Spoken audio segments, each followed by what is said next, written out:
So now I have my little helper here. Can you say hi? Look at me and say hi. Hi!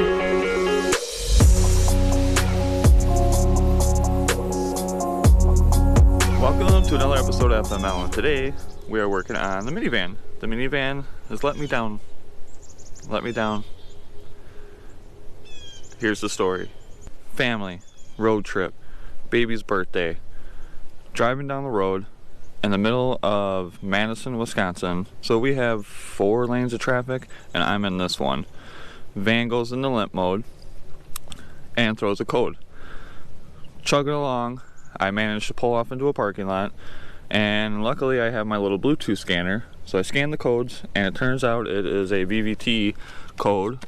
So I guess it'd be kind of like a VTEX Illinois type of deal going on here, but this is the part that is in question. And I've heard people say that just replace this gasket because the screen gets clogged, or even just clean the gasket. But this van has 240,000 miles on it now, so I'm just going to make the assumption that this thing is just bad in general, and I'm just going to replace it. So thanks for sitting with me on that story. Let's get this motor cover off, and I believe it's over in this area somewhere. So we're going to remove our air box, and I should take the battery out and clean it because that's getting pretty corroded. All right, let's get to work. So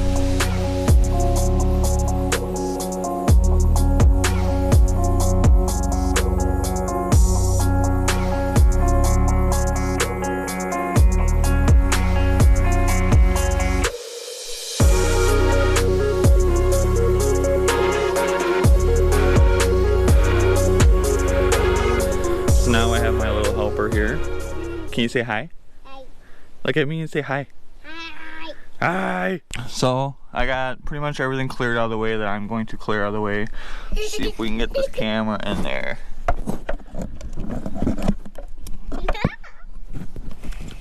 The part in question is right here, and I think we got like 4 bolts that are holding it on. And if I didn't say it before, what you do in this type of situation is shut the vehicle off, wait 10 seconds, turn it back on, and it kind of resets everything.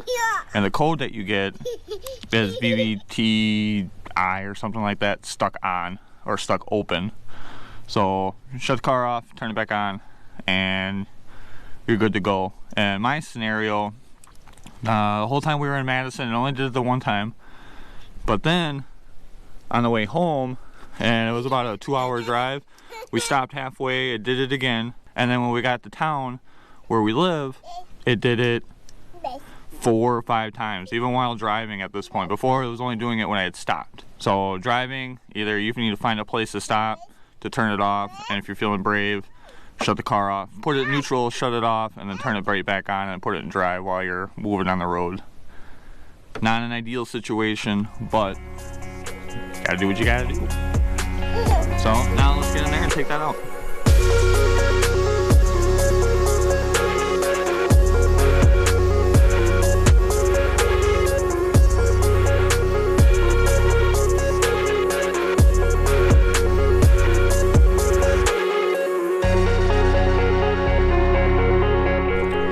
So here is the old one.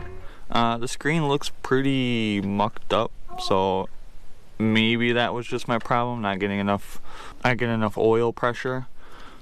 So, but we just changed out the whole thing.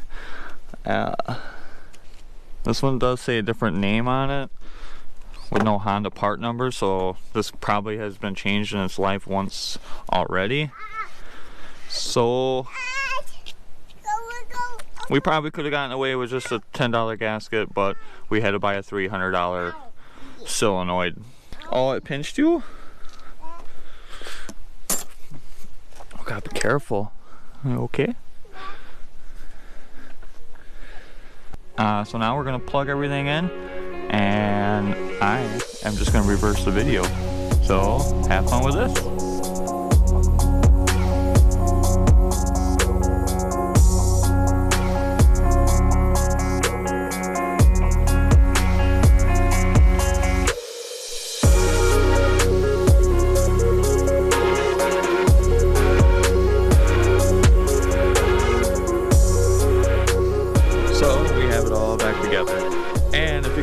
this entire video and were thinking about commenting on my headlights, I am planning on redoing these headlights. I have an extra set in the shed, and I plan on doing a projector LED conversion. Trying to do that. We'll see if it actually succeeds. Yep, we need to sand it. We gotta sand it. So now we're gonna see if it runs.